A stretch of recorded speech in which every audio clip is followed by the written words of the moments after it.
Mack Rhoades, Baylor Director of Athletics, Tuesdays joins us a lot. Like every week, unless he's out with something that's business related, and we never allow him to go on vacation. Neither does anyone else in the athletic department, because when he does, all hell breaks loose.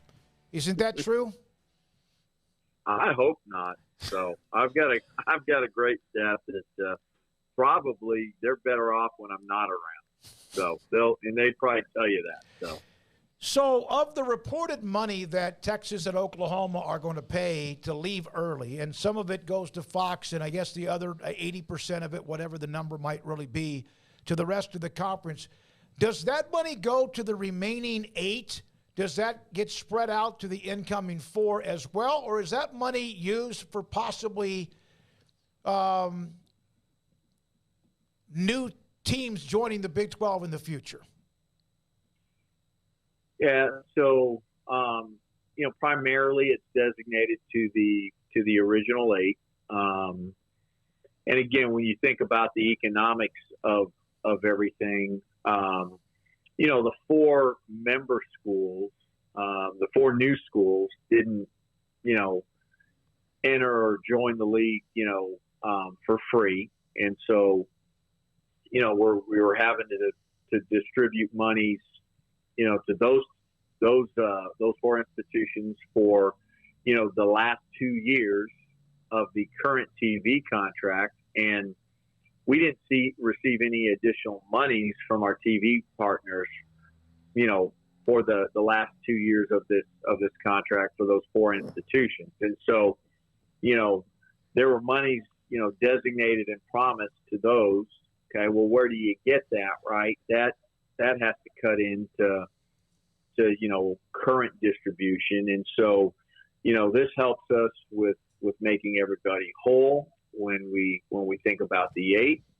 And then it certainly can be used in addition for, if we, have our sights on, any other type of membership addition.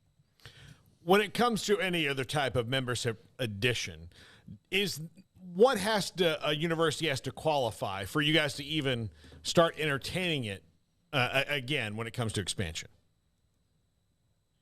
Yeah, I don't know that it's any different than what has happened, elsewhere, but I think, certainly your preference is a current A5 institution.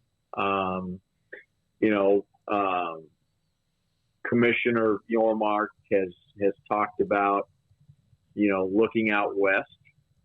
So when you think about geography, and,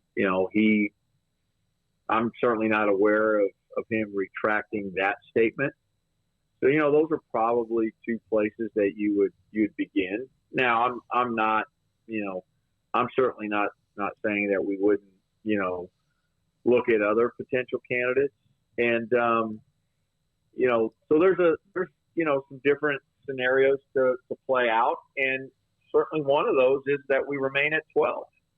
When we think about OU and Texas leaving, that, hey, we find out and we feel really good about the 12. And, right now we feel great about the 12 and where we're at. And so, we're going to be selective, and, there's a lot of factors, obviously you all know this, that play into this. And so, we'll see how this plays out, here over the next several months. Mack, how much discussion was there when Brett Yormark or whoever it was that decided, hey, let's go and grab our TV deal now and not wait?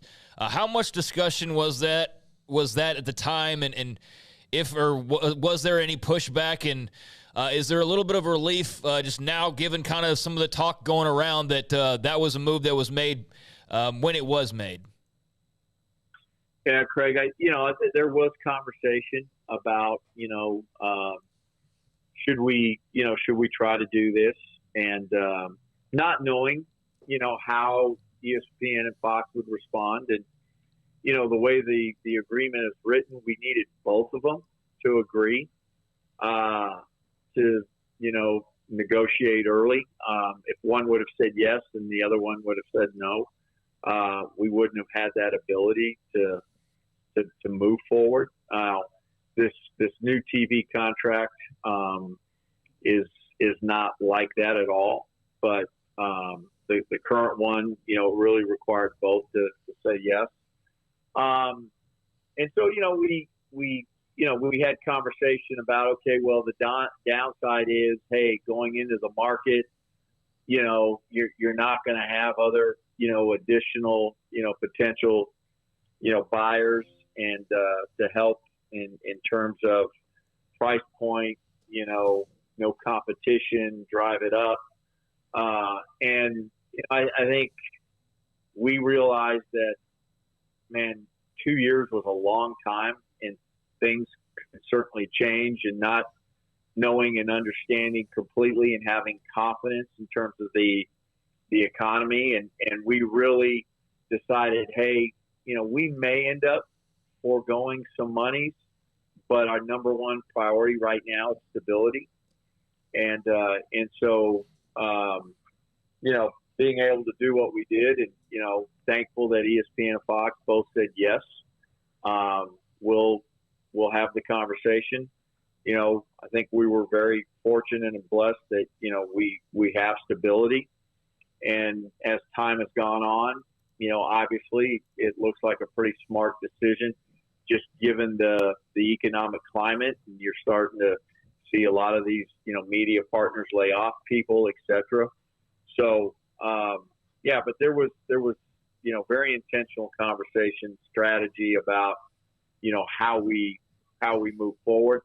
And when you thought about it, and I spoke to this, on Friday with Paul, first was the TV agreement for us.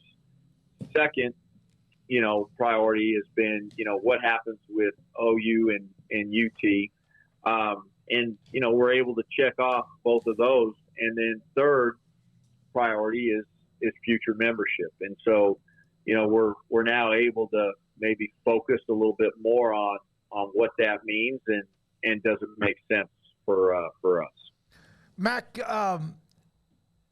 there's a lot of default mechanisms, and I'm not saying that in a way that's negative when a team is left out of a conference search or conferences are realigned or there's this opening or, who adds whom, whatever.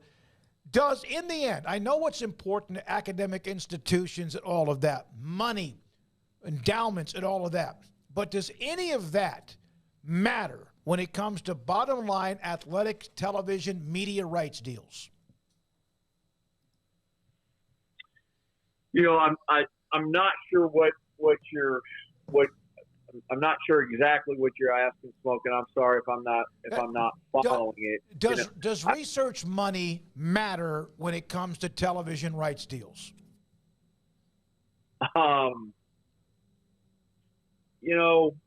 It's a great question, and probably my immediate answer would be no, but let me take a step back.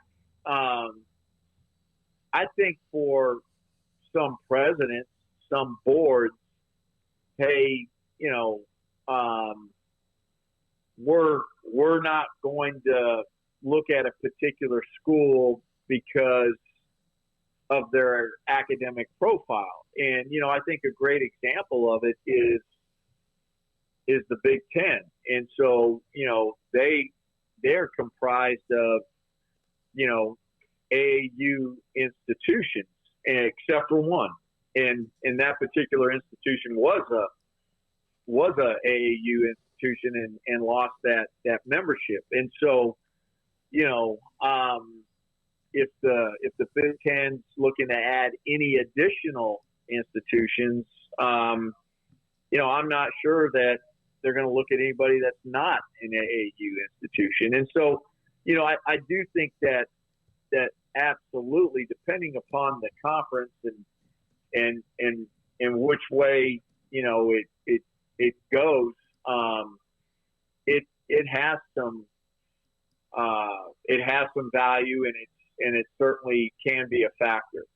The probably biggest driver is the brand, and when we think about athletics, and it's eyeballs, it's viewership, and it's eyeballs, viewership when we think about linear and how many people are following, watching. That's probably the biggest factor, but it's certainly not the only factor. So, I hope I answered your question. You did. Thank you very much. By the way, there was a compliment for you about last week when we were discussing the Texas and Oklahoma exit. Wanted to read this to you. We have the questions. S. Michael DeHart, past my admiration on the Mack for his breakdown last week about OU Texas exit. His overview definitely prepared us for the ultimate exit and put the sports journalist to shame as far as speculation. So we appreciate. This is from S. Michael. He's a West Virginia fan. Oh, well, that was nice of S. Michael. Appreciate that. Mack, your basketball team, your men's basketball team is red smoking hot right now, and seem to come together at the perfect time. What's it like been watching this ride the last 3 weeks or so? Yeah, it's been certainly fun to watch, and yet, man, I still don't think we're playing our best basketball. And that's not necessarily a conversation I've had with Scott, but I still think we can get better. JT, Jonathan back into the lineup, right? There's some adjustments and how we play, and I still think we're going through that process.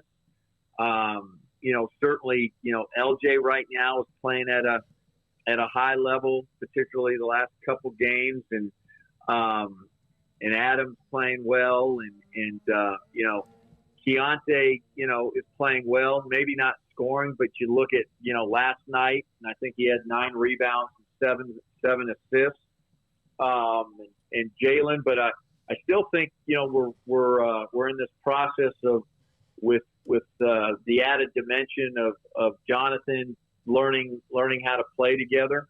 So it's been a little bit of a reset. But it's been exciting to watch. And again, for me, I think what's most comforting is, I still think we're going to be better than what we are today. And now we're going to need to be, because we got a brutal stretch here. Last night was a hard fought game, and now it's at Kansas State, and so it's a battle every single night. You look at, for example, what Texas Tech did last night, and Kansas is at Oklahoma State tonight. I think Oklahoma State has won 5 straight, maybe. So there are no easy games, but it's exciting to watch, and again, I still think our best basketball is ahead of us. No matter who the AD is of a school, the president, alum, whatever, coach, everyone would love to see everyone around them win. And yet you are kind of like, all of these programs are under your umbrella and your staff, and I get it, President Livingstone and everyone else. But night in and night out, you have to watch these teams compete. Not only care about them and make sure that they're taken care of and all of what they're doing as well, to be a part of Baylor. Is that ever like something that wears you down, the ups and downs of watching teams have great runs or struggles or whatever? Man, that's a really great question. And I think I would be probably disingenuous if I said, no, it doesn't wear me down. I don't get on that emotional roller coaster. I would tell you that I try not to, because I think if you do, then you're absolutely worn out. So I try as best I can not to, and have perspective, and make sure that I'm focused on process rather than results. But it's hard. There's such an emphasis on winning and winning now, that it's hard sometimes. And so I try not to get on that roller coaster, but sometimes it's harder than said. And so, yeah, it's a battle. It's a battle that I have to deal with. And if you're a leader, you can't be on that emotional roller coaster, and particularly when times are hard. You've got to be able to be stable and see big picture, and make sure that we can look in the mirror honestly, and if there's things that we're not doing well, ways that we can be better, that we see that and we address them immediately, not 3 weeks later, 2 months later, off season, but that we can do them as we're going through the process. Mack, we appreciate it. Your alma mater is Arizona. They're part of the Pac-12, and obviously they're sitting there trying to figure out their future. When you were at Arizona, obviously when you went to college there, but you've also followed them along the way, was Arizona attached in particular to any specific school in the Pac-12 is kind of like, or in the Pac-12 is so-called, we do whatever you do? Was there any of that kind of a joint at the hip with anybody? Well, I mean, I think, just right up north in, their biggest rival, Arizona State, it's always been perceived that they're tied at the hip, and, what one does, the other will do, vice versa. I don't think that's the case. I think that, both are independent. They have a common board. Can't remember if it's Board of Trustees or Board of Regents. And so they have a common board, but I do think they have the ability to be independent if that's the case, and that's the pathway here in the future. Mack, thanks for your time. We appreciate it. We'll see you at the next game. All right. Thank you, gentlemen. Happy Valentine's Day. You too. Mack Rhoades, Director of Athletics at Baylor, on 365 Sports. And some of